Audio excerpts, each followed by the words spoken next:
চলে আসলাম একটা বইয়ের রিভিউ দিতে। নাম ডাকাতের ভাইপো, আর লিখেছেন শীর্ষেন্দু মুখোপাধ্যায়। তো ডাকাতের ভাইপো এটা শুনলে মনে হতে পারে যে ডাকাতি ডাকাতি টাইপের গল্প। হ্যাঁ, হালকা একটু আছে, কিন্তু জিনিসটা একটু ইন্টারেস্টিং টাইপ। এখানে ডাকাতের ভাইপো যে সেই গল্পের মূল চরিত্র, বুঝতেই পারছেন। তো তার নাম হচ্ছে খাদু গড়াই। খাদু গড়াই আবার দুর্ধর্ষ ডাকাত রাখাল হরি গড়াইয়ের ভাইপো।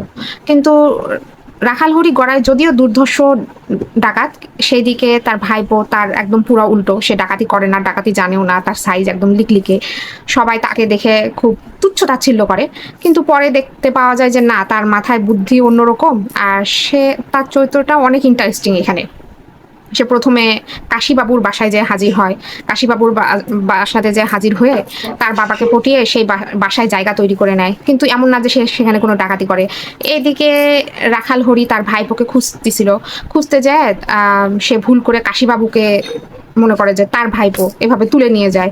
এভাবে ঘটনা আগাতে থাকে এবং এমনকি পরে দেখা যায় যে এই মানে খাদু গড়াই যে সেই সব ডাকাতকে পুলিশের হাতে ধরিয়ে দেয়। তো গল্পটা আসলে খুব ইন্টারেস্টিং, আপনারাও পড়ে মজা পাবেন।